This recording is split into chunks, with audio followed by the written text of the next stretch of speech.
Welcome Ali. Thank you Irfan. There we go. Thank you very much. I am very embarrassed by much of what Farooq said. The only caveat I would add is that while I would not necessarily use the word secular to describe the atmosphere at home, but I would say that it is an understanding of religion and a deep kind of faith that actually ends up promoting the same values that we associate with secularism. And I think one of the things which is essential to remember is that often religions and faiths can also have a system, an inbuilt system that talks about harmony, about coexistence and so on. Sadly, in the world that story is not told enough, whether it's from within Hinduism, whether from Islam. Because secularism in itself is a relatively new context which emerges from Europe. And from the public sphere that was Europe 300 years, it's associated with social changes, demographic changes, economic changes, and so, obviously, and it has a contentious legacy, but Urdu sab थोड़ा चलेगा तो मैं अभी थोड़ी सी है कि पास वक्त जो है मादरी ज़बान में बात करने में आसानी होती है। अंग्रेज़ी गो के मैं बाहर रहा, अंग्रेज़ी में एक पटापन सा होता है, लेकिन तो मैं अभी गांव में था तो इसी की बात हो रही थी, सेक्युलरिज्म की। तो उसमें एक बूढ़े पंडित जी थे, उनसे बात कह रही थी, तो हम लोगों ने उन्होंने एक बड़ी अच्छी बात की और कहा कि भाई सेक्युलरिज्म हम नहीं जानते हैं, लेकिन हम ये जानते हैं कि हमारा धर्म मोहब्बत सिखाता है। तो ये बहुत बड़ी बात है क्योंकि बुनियादी तौर पर ये मुल्क जो है एक धार्मिक, एक मजहबी मुल्क है, लेकिन जो पढ़ा लिखा तबका होता है वो अक्सर क्योंकि दूर हो जाता है इन चीज़ों से, या उसको इतनी वक्त it doesn't give it that kind of strength, speaks a different language quite literally. I think sometimes there's a dissonance which needn't be there necessarily. But in any case, I'm going to read out because my brain often works in a very strange way and I go off on all kinds of tangents. So I shall read out and in the middle maybe reflect on something I'm saying, and then perhaps if there's time later on we can have a conversation if you have questions and so on. So thank you for giving me the opportunity of speaking here, and I will start with a quote. Quote, "The fact is that fanatics rule Islam at this moment in history." End of quote. This was a sentence in an article forwarded to me recently by a dear family friend, and it was entitled "A German's View on Islam," and I'm sure it was done in all good faith. Much like many of the other things circulated on email lists and forwards and WhatsApps, this too was a fake. Not written by a Holocaust survivor, which is what it claimed, let alone a German aristocrat, the letter was composed for the right-wing Israeli newspaper Arutz Sheva by Canadian Paul E. Marek. His byline tells us that he is, quote, a second-generation Canadian whose grandparents fled Czechoslovakia just prior to the Nazi takeover, end of quote. Somewhere along the line, while being forwarded across the world, it was decided that the letter would have more worth if a Holocaust survivor wrote it. Unfortunately for the fraudster, the person they chose to impersonate was indeed a Holocaust survivor, Emmanuel Tané, but one who not only denied writing the letter, but also argued against killing as a form of retribution and the futility of the death penalty. Another email I received, this time from a Muslim friend, showed a little girl bound in chains crying while a stern-looking woman stood over her. The caption said, "Look at how women are treated in Iran." On further investigation, it turned out that the photograph was of the Taziye. So in India, we call the Taziye the replica of the shrine of Karbala. So the bamboo and paper replica. In Iran, the Taziye is a passion play. It's a completely different, the same word, but it's a different meaning. So it's a sort of, around the time of Muharram, it's a passion play that is put on. It turned out that the photograph was of the Taziye commemorations during Muharram in Iran, and the little girl was reenacting the role of Imam Hussein's daughter Sakina in the city of Isfahan. However, the initial meme I was sent had developed its own life on the internet, and what perhaps began as an effort to show how regressive Muslims, particularly Iranian Shias, were, became something that was used by people on the far right in the US and by polemical Sunni clerics across West Asia and Southeast Asia in order to promote a certain kind of stereotype. Of course, both these forwards partly illustrate the danger of the internet in informing and promoting sectarian polemics, but it also illustrates how an initially sectarian meme proved to be grist for the mill for Islamophobes. In a way, Muslims themselves, because of intra-Muslim sectarianism, provided the initial material which was then co-opted by the Islamophobes. So, let me then begin by asking a wider question. And ask this: what do you think, and what do we think that prejudice means? I'm sure that there are as many definitions in this room as there are people, but a useful thumbnail definition might go as follows. Prejudice is the forming of an unfavorable opinion before being aware of all the facts, or despite being aware of all the facts. Another definition given by the grandson of the Prophet, Imam Jafar Sadiq, is that prejudice is favoring the bad from amongst ones of our own group and ignoring the good from other groups, or those who belong to other groups. Of course, this group could connote familial, ethnic, national, gender, religious, racial, and many other such ties to do with the multiple and often contradictory identities that we all hold. So we see that then there are two possible types of prejudice. One which is the product of ignorance, and the other which is formed deliberately, held in order to suit a particular point of view. Following this, one outcome of preconceived prejudices, as well as those that are deliberately developed to serve some other purpose, be it political, social, religious, or economic, is that recourse is taken to generalizations and to stereotypes. A noted column for the Indian Express recently wrote to me saying that she was worried that she was seeing more hijabs and beards in the public sphere. I won't take the name, but I'm sure you all know who it is. My reply to her was that this was actually a good thing, to which she was very shocked. And I argued that this was because these very girls, one generation ago, would not even been allowed to go and work in the public and private sectors. So you see, it is partly a matter of perspective, of being sensitive to different contexts, and also understanding and having a deeper knowledge of an issue before forming an opinion. On the face of it, an increase in hijab numbers seems to represent an increase in religiosity. But seen in a longer term perspective, it also represents a form of empowerment and emancipation for certain groups of women, obviously not all. Across the world today, even though we may not articulate it because of social constraints, many people have an almost instinctive adverse reaction when they see a stereotypical Muslim. Even Muslims themselves have this instinctive reaction. This is normally an angry-looking man in a skull cap, or an Arab dress, or a woman in the hijab or the full niqab. In a way, these two appearances, which are the result ultimately of personal choice, often which is infringed upon by social factors and other pressures, are assumed to be markers of a political and religious radicalism. That this exists despite the fact that there are similar injunctions in many other religions, and the unfortunate attacks on Gurdwaras and Sikhs in America bear testament to the first kind of prejudice. They simply didn't know how to differentiate between a Sikh and a Muslim. However, the recent attacks on Muslim women on buses in England, and indeed on Muslim men here, point to instances where people have been targeted deliberately, willfully and violently simply because of their religion. This latter form of prejudice then is the result of a deliberate attempt to malign a certain community because of political interests and convenience.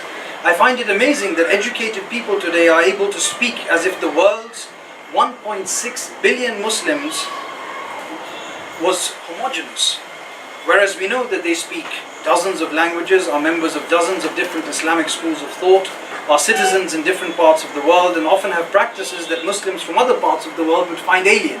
And this is where the religious aspect and the jurisprudential aspect of religion is very different as opposed to the cultural aspect. You can have two people who both follow Hanafi fiqh, as I've been witness to personally, one living in India, one living, let's say, in somewhere in the Levant, in Syria or in Lebanon, but their practice of Islam, beyond obviously the requisites of religion, prayer and so on, are vastly different, and they would be unrecognizable to each other.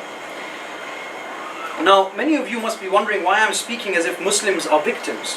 No doubt some, given the opportunity, would rebut me and point out ISIS, Al-Qaeda, the Taliban and Boko Haram, and this would be completely understandable. However, here it is important to state that the recent increase in Islamophobia across the world is very much a result of the international geopolitical context. Indeed, I'm sure that over the coming days and weeks, this is something that is going to be increasingly deliberated on and discussed amongst all kinds of circles, simply by virtue of the fact that we find ourselves in a strange juncture or crossroads where people, where religion is becoming something so fraught in the public sphere, religious identity. However, while we have these conversations, both academic, personal, across the media and so on, I would ask you to consider one basic fact, and this is that in the last 5 years, 86 to 97% of the victims of all the terrorist groups that I just mentioned are other Muslims, according to US and NCTC report. It's the National Counterterrorism Center. In Iraq and Syria today, Sunnis and Shias are as much the victims of ISIS as are Christians, Yazidis and other ethnic and religious minorities. Of course, there is no doubt that there is a small percentage of Muslims who commit terrorist acts in the name of Islam, but then there are similar such groups in many of the world's religions. In America, there are various white power movements like the KKK. In Europe, there are Christian militias, Anders Breivik a few years ago, you remember. In Israel, there are Jewish militants. The Irgun was an organization of militants that was actually co-opted into the IDF when Israel was formed. In India, there are Hindu, Sikh and Muslim militants, and in Burma, Buddhist militants have killed Rohingya Muslims and were led by a monk of all people called Ashin Virathu, who bizarrely calls himself the Burmese Bin Laden. The point is that there are fringe groups in political and religious societies, but their actions cannot be used to smear the majority of the community. Here let me take a small detour and give you a small anecdote of my own experiences in the Arab world. When I was living in Syria, I visited a small 8th century monastery tucked away in the hills northeast of Damascus in the parish of Nabek. The monastery was founded by an Ethiopian prince called Musa, who gave up his kingdom and founded Mar Musa, or the monastery of Musa. And this is, so it's much like the story of Gautam Buddhaji of renouncing the world and finding refuge as an ascetic. And I can talk about the longer history of Mar Musa maybe in the question and answer. But as I entered this monastery, I remembered the words of a 13th century Persian poet.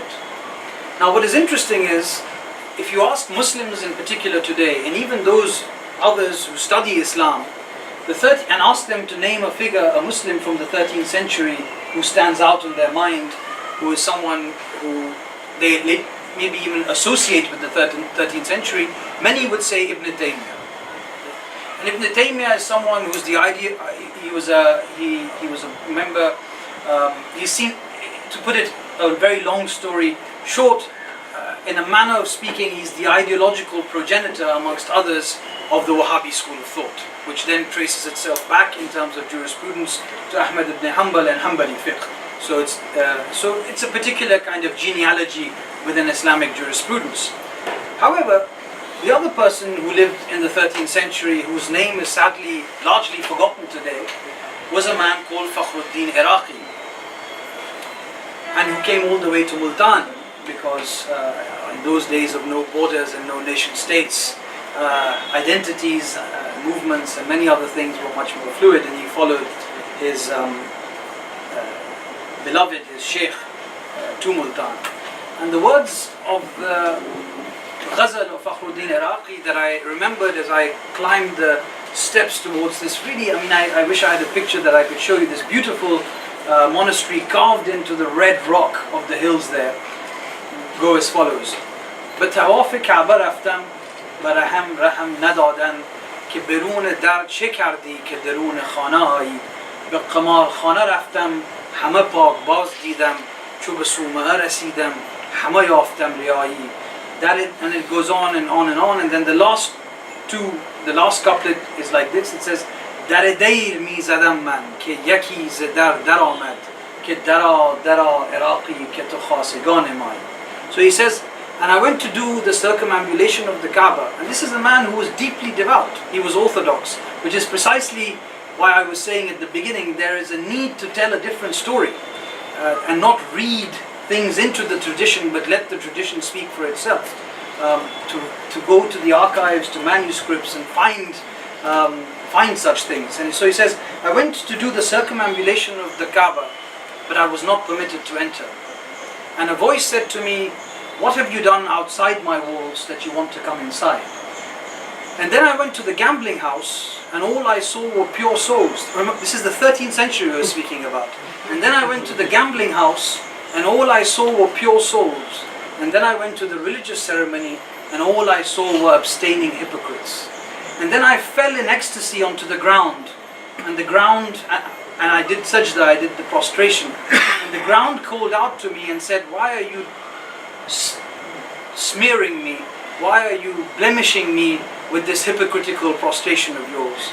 So ultimately I went to the door of the monastery, and I knocked on the door of the monastery, and a man came out and said, come in, Iraqi, for you are one of my special ones.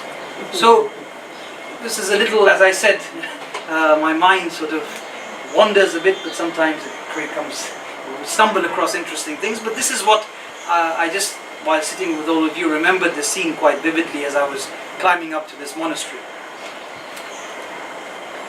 So I spent a few days living amongst the men, women, priests and scholars who formed this small community. It was a Christian community, obviously.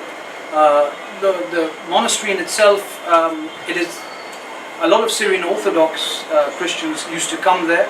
The two villages which are very historic, called Sayyidnaya and Ma'lula, which are near Marmusa, are places where Aramaic is still spoken as an everyday language, which is the language that Jesus spoke. The monastery was then abandoned for many years. In the 1980s, an Italian Jesuit found the monastery again and started it as a place for for dialogue between Abrahamic religions. And outside the church, he had a tent called the Tent of Abraham where people would sit. So now when we imagine a church, we imagine a large, perhaps Gothic or Baroque building with a steeple, with rows of wooden pews leading up to an altar and stained glass windows. However, in Marmusa, we sat on the ground on carpets. The Bible was placed on a rihal, much like the Muslims used to read the Quran. We all took off our shoes outside the church, and the priest's name was Father Jihad. You heard me correctly, his name was Father Jihad. Jihad and I walked around, and as we walked around the small and ancient room, and by the way, this room was beautiful, and if you go online, maybe you'll find images. It had frescoes from the 8th and 9th centuries on the walls, so it's really, it's a beautiful space. However, Jihad and I walked around the small and ancient room, and as we did so, I noticed Arabic calligraphy on the walls that read Bismillah ar-Rahman ar-Rahim. For those of you who do not know this, though I'm sure most of you do, this is the verse with which the Quran begins, and most chapters, except one of the Quran, actually begin. And amongst Muslims, it's common practice often to begin some new task or begin a task with this little pithy statement. I begin in the name of Allah, the Merciful and the Compassionate. Then when the service began, it was in Arabic, and apart from certain theological issues, I would bet my bottom rupee, though even Mr. Modi seems to be after that also, that many Muslims would find large chunks of the prayers very familiar. Today we often unconsciously associate Christianity with white Europeans, and indeed paintings of Jesus portray him as such, even though by all historical accounts he was a swarthy coloured Middle Eastern Semitic man. Similarly, with Islam, there is an unconscious association of it with political radicalism and religious orthodoxy, and thus often Muslims, including myself, find themselves in a position where they are asked if they are religious or devout. And I really do find that this is a question that is rarely asked to any other community apart from Muslims. You know, it's almost an anxiety to determine that, by the way, are you religious? And if you say no, then there's a sort of sigh of relief and say, well, now I can speak to you. And this is a question, oddly, I've encountered everywhere I've traveled. It's not just in any one part of the world. No one would ask a Jew or a Sikh or a Hindu, are you religious? And it's an absurd question. It's a highly personal question. But again, it illustrates the fact that a worldview which has taken root allows for people to take this kind of liberty. Now, I'm not here in order to provide some kind of formula to counter Islamophobia, and indeed, as long as it's politically convenient for some powers to have an enemy which is visible yet hidden, Muslims are everywhere, but which ones are the bad guys, not much will change. and in fact love jihad in a certain sense, is actually a symptom of this very anxiety, right? That the Muslims of India need to be engaged in some kind of jihad, so let's create one for them where they're not picking up arms. I mean, we laugh, but that's really the reality of it. However, maybe I can help try and explain how on an individual level our own actions can go some way in making sure that we do not perpetuate stereotypes and therefore help in the spread of Islamophobia. Here, let me quickly add a caveat that for me, Islamophobia, like all other forms of prejudice, be it anti-Semitism, racism motivated by skin color, sectarianism of various kinds, and indeed all kinds of hatred of people on account of who they are, what they wear, or what they believe in, is philosophically for me all the same. Of course, each particular kind of hate has its own genealogy, context, and its own history, but nonetheless there are some general reasons that can be learnt by charting the history of these prejudices.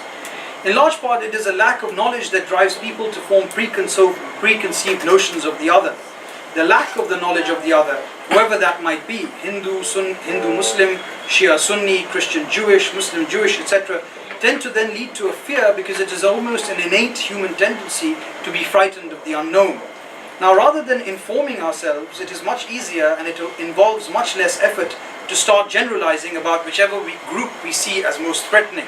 The great Jewish rabbi, theologian and philosopher Martin Buber wrote an important book called I and You, in which he discusses human relationships with the world, and with God of course, but particularly with the world we inhabit, and therefore through it with the divine. Obviously he was a religious man. I do not intend to go into a deep analysis of this philosophy, but there is one point which I wish to emphasize here.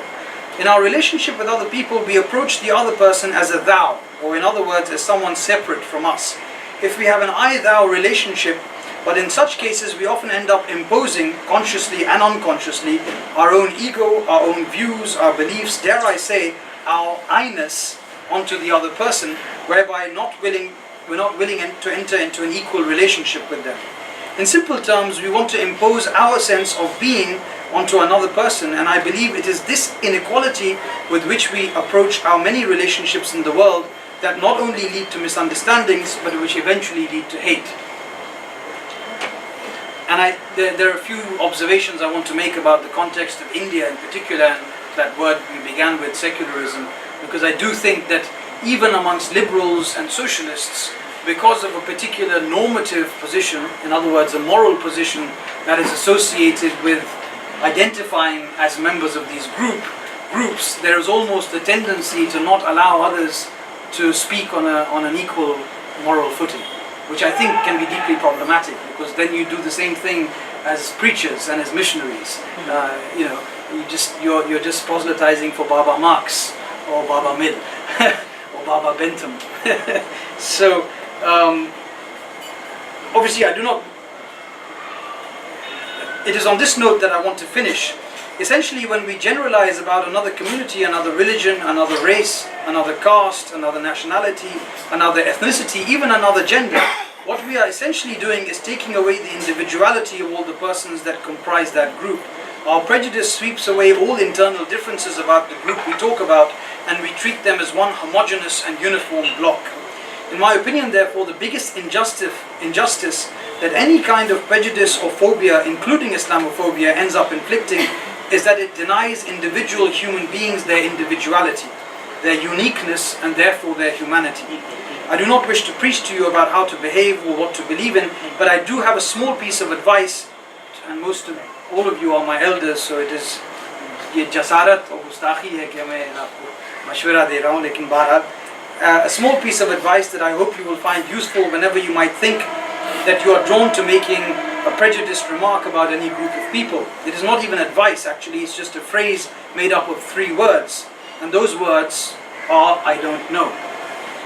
And the age of the internet, actually, this is something that is becoming rarer and rarer.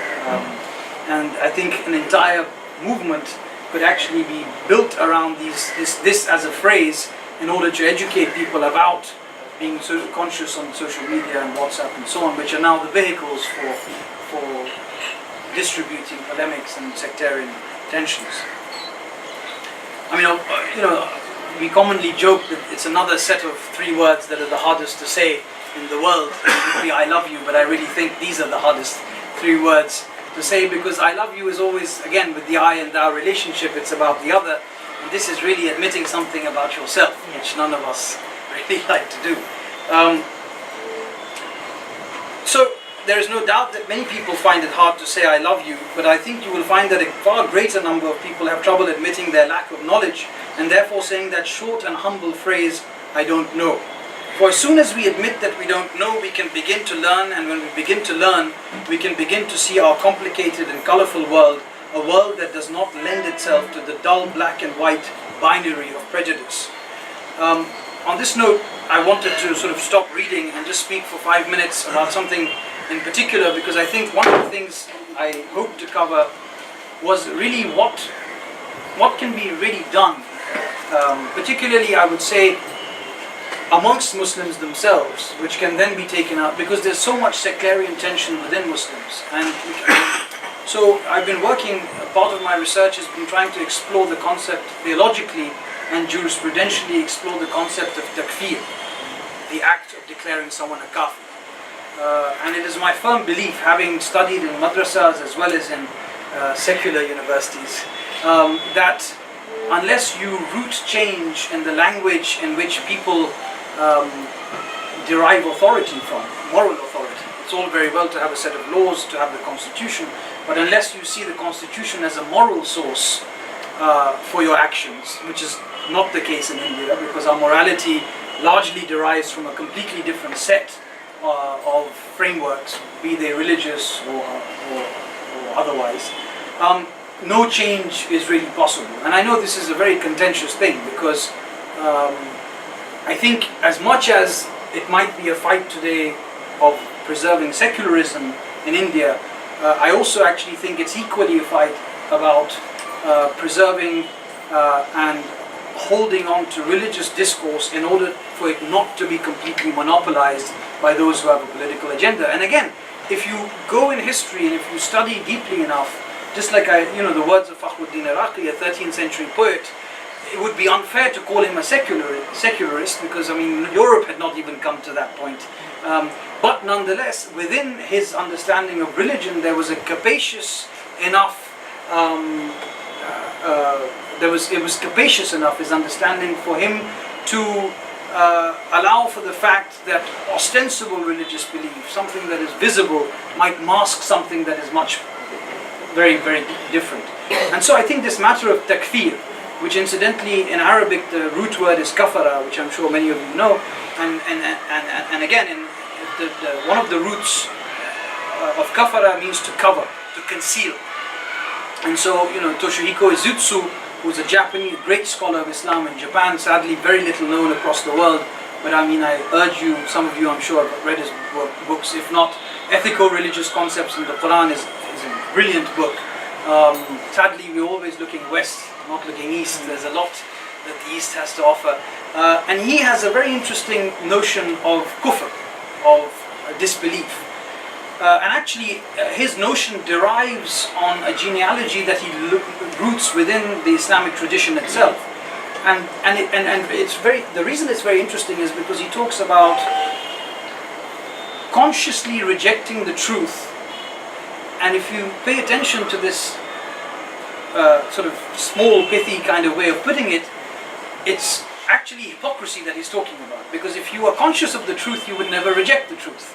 And so simply disbelief, i.e. professing belief, is not what kufr is about. And again, these are ideas that find roots in texts, in jurisprudential traditions and so on. So I think amongst Muslims in particular, this idea of takfir, it'll always be there because there are different schools of thought and so on, but because of the nature of the world, the public sphere, the media, it has become something that is part of everyday discourse. And this, of course, is feeding Islamophobia. So today the BJP is in a position where it floats the Muslim Rashtriya Manch. I don't know if you're all aware of the Muslim Rashtriya Manch. Are they operating in Bombay also? Not so much. But yeah, so it's someone called Indiresh Kumar, who is very high in the RSS, who set up an outreach organization, if you like, for Muslims.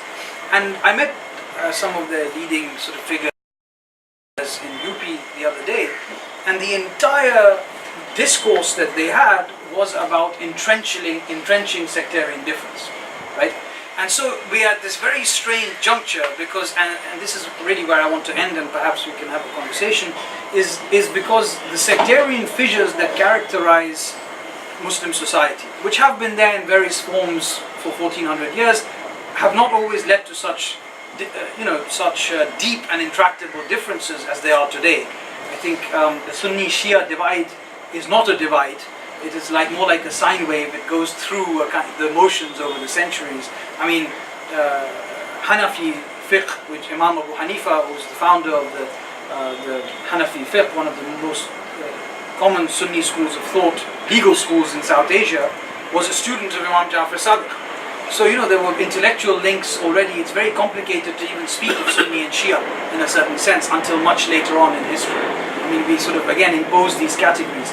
But what we see is, because of the political context of today, a party like the BJP, and indeed other parties have done it, are building on these sectarian differences and fissures in order to promote a certain kind of fractiousness, which then helps them politically, because not only does it divide, but it also creates the stereotypes that it seeks.